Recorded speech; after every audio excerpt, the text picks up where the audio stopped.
We hit our second athlete burst training, and it's going to form the basis of a lot of what we do coming up. This is our sprintable intensity training program. What it is exactly what it sounds like, sprinting, but done in intervals. We're mimicking those high intensity interval training techniques and principles. We're going to do that right here, and we're going to do it in a way that you leave it all out. Remember, we talked about it in the very beginning. If you want to get in shape, if you want to look like an athlete, you got to train like one.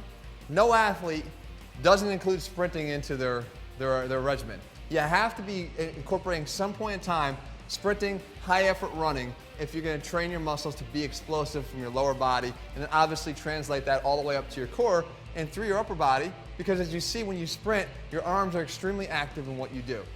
So what is the basis here of our sprintable intensity training? It's actually pretty simple in makeup.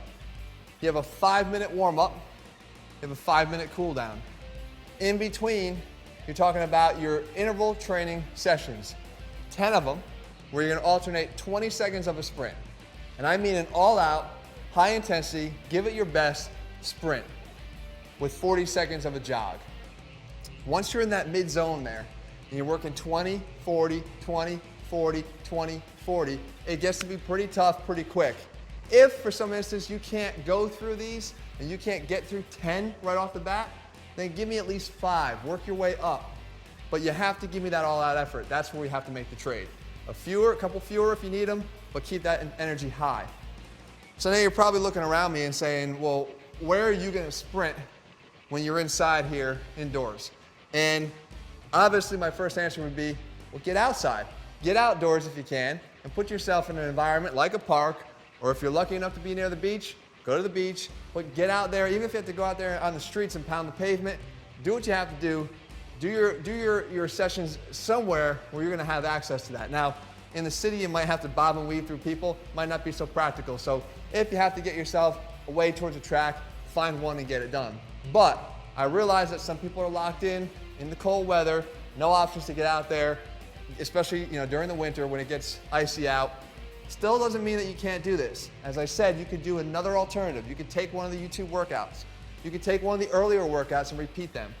Or I'm going to give you your next best option, okay? It's not ideal. It's not the exact situation that we're trying to create here with high intensity running, but it's what we can do indoors, and it's simply a run in place. And your 5-minute warm up would literally just be really kind of jogging in place, low energy, just enough to get your heart rate up. 5 minutes, take it through here. When it gets to your sprint part, it becomes more of a high knee. Okay? And from here, this would be my jog. This would be my 40-second jog pace. And my high energy sprint would be as fast as I can, driving my arms with me. Okay? As hard as I can, as fast as I can. Immediately I felt my heart rate jump up a notch. And even get a little bit out of breath. That's what you want. You want to take it to the next level. 20-40, 20-40. Again, is it ideal? No. Get yourself out if you can. But if this is all you got, make it work for you. We're going to come back tomorrow, and our final workout, our upper body pull. We're going to wrap up our first week, put it under our belts, and then progress and push our way through the next 3 weeks. Waiting for you at the end of this first month, the Athlete X 400 Challenge. Something to look forward to. I'll see you guys back here tomorrow.